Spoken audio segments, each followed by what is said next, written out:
అందువల్ల నేను ఫైనల్గా చంద్రబాబును ఒకటే కోరుతా ఉన్నా, నిన్న మీరు చెప్పిన మాటల్లో నిజం ఉంటే గోదావరి మీద నిర్మిస్తున్న సమ్మక్క సాగరు, సీతమ్మ సాగరు, వార్ధా, కాళేశ్వరం థర్డ్ ప్రాజెక్టు విషయంలో మాకు అభ్యంతరం లేదు.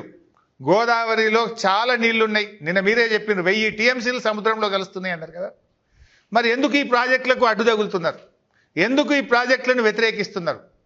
మా భయం ఏంటంటే ఇప్పటికే చంద్రబాబు నాయుడు గారు గోదావరి బోర్డు మీద ట్రిబ్యునల్ వేయాలని అడుగుతున్నాడు. గోదావరి నది మీద మళ్ళీ ఆడ ట్రిబ్యునల్ పడితే ఏండ్ల తరబడి అట్లా ఇరుక్కపోతాయి, ఈ ప్రాజెక్టులు బయటకు రావు. ఇవి నికర జలాలు, మాకు హక్కుగా ఉన్న నీళ్లు. వీటిని ఎందుకు అడ్డుకుంటున్నారు? రాయండి కేంద్ర ప్రభుత్వానికి, సిడబ్ల్యూసీకి లేక సమ్మక్క సాగర్, సీతమ్మ సాగర్, వార్ధా, కాళేశ్వరం థర్డ్ టీఎంసీకి అనుమతులు ఇవ్వండి, ఆంధ్రప్రదేశ్కి అభ్యంతరం లేదు అని లేఖ రాసి మీ చిత్తశుద్ధి నిరూపించుకోవాలని నేను కోరుతా ఉన్నా.